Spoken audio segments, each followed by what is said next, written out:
Hey, it's Ben Wise from ZOAR Fitness, and today we're going to be talking about ways to breathe and brace during different loadings in workouts for deadlifts. So go watch part one about how technique, the actual movement itself, the mechanics of the movement are going to shift, whether it's a light versus heavy deadlift. But here in part two, I'm going to be talking about ways that your breathing changes and that your bracing changes, and those two are kind of interacting here, like the breathe and the brace. And as the brace goes up, the breathing demands also go up. So it's this double-edged sword of, while we're also doing more work because it's a heavier barbell, our breathing demands also increase because of the brace increasing. So as a barbell gets lighter, it's going to, again, shift over time. So I'm going to go through kind of 4 different zones here, where starting at heaviest, going to lightest, how your breathing and bracing is going to change through those 4 categories. So if it's the heaviest barbell, and this is going to be something that's probably over 85% of your 1 rep max, and this in a workout, then the only time that you're going to be breathing is either when you are unloaded, before you actually gather a brace and lift, or at the top after you've locked out the rep and you kind of pushed your hips through at the top, and now you're able to kind of unload a little bit of your brace so you can grab a breath at the top. And those are the only times that you're going to be able to breathe, because the rest of the time, because it's such a heavy weight, you're going to have that full brace while you're actually moving. So it'll look something like this.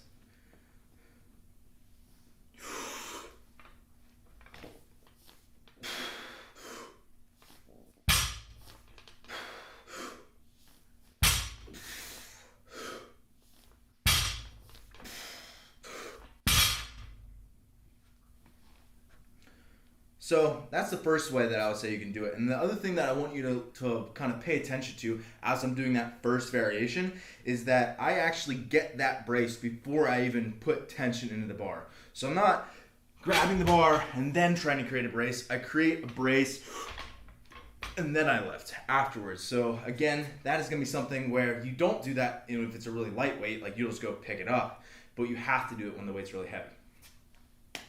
Our second category here, as we're moving through the 4, is, let's call it 55 to 85% of your 1 rep max. So kind of a moderately heavy load. You're still going to have to hold your breath as you brace in the bottom half of that movement, but kind of once you get past right around your knees, you're going to be able to start to exhale, and then same thing, you'll get an inhale on the way back down, but below your knees, you're going to be holding your breath. So it'll look something like this.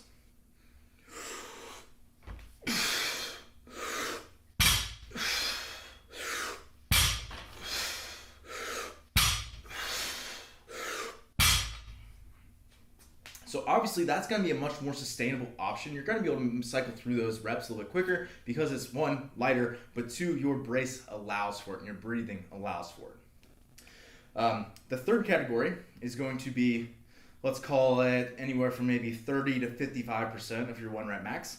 So here, this is, let's call it a moderately light weight, and you're going to need a moderate brace to move through that. So really the only time you're holding your breath here is right as you kind of change directions off the ground. So not even below the knee, but right as you really kind of initiate that change of directions, right before that bar touches the ground to right after it touches the ground, that change of direction. So that'll look something like this.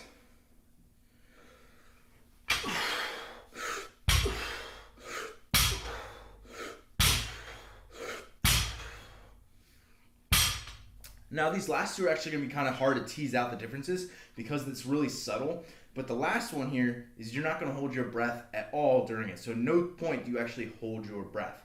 And the other thing is your brace is very minimal. So this is something that's probably going to be like less than 30% of your 1 rep max. So a very lightweight for you. And because it's very light, you don't really need a brace to be able to maintain your mechanics in that movement. So when you're doing that, you're going to breathe freely the whole time. So inhale all the way through, and then you're just going to change directions in your breath as you change directions in the movement. So as soon as you touch, it'll be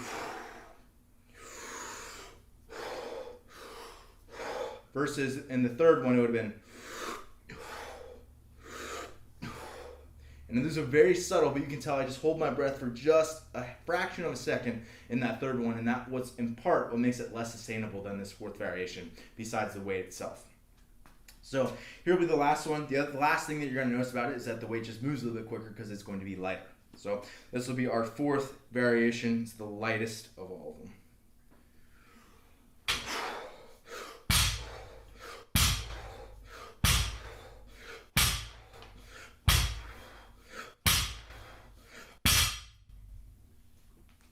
So there you have it, guys. The last thing I'll say about all these is that you notice I used a 1-to-1 breath to rep ratio. So every single rep, whether it was the heaviest deadlift I did or the lightest deadlift that I did, it was always 1 breath per rep. So 1-to-1 breath to rep ratio. So in other words, it was an exhale on the way up, an inhale on the way down. And that's universal, that's across the board. So that's really the only breath pattern or breath ratio that's gonna work for this movement. So I would recommend going and checking out my article that I wrote, Breath Ratios. I'll link to it below in the comments. Go check that out. That would be super helpful in learning this. So hopefully this was helpful. Let me know if you got questions and head over to ZOARfitness.com for a breakdown on the deadlifts.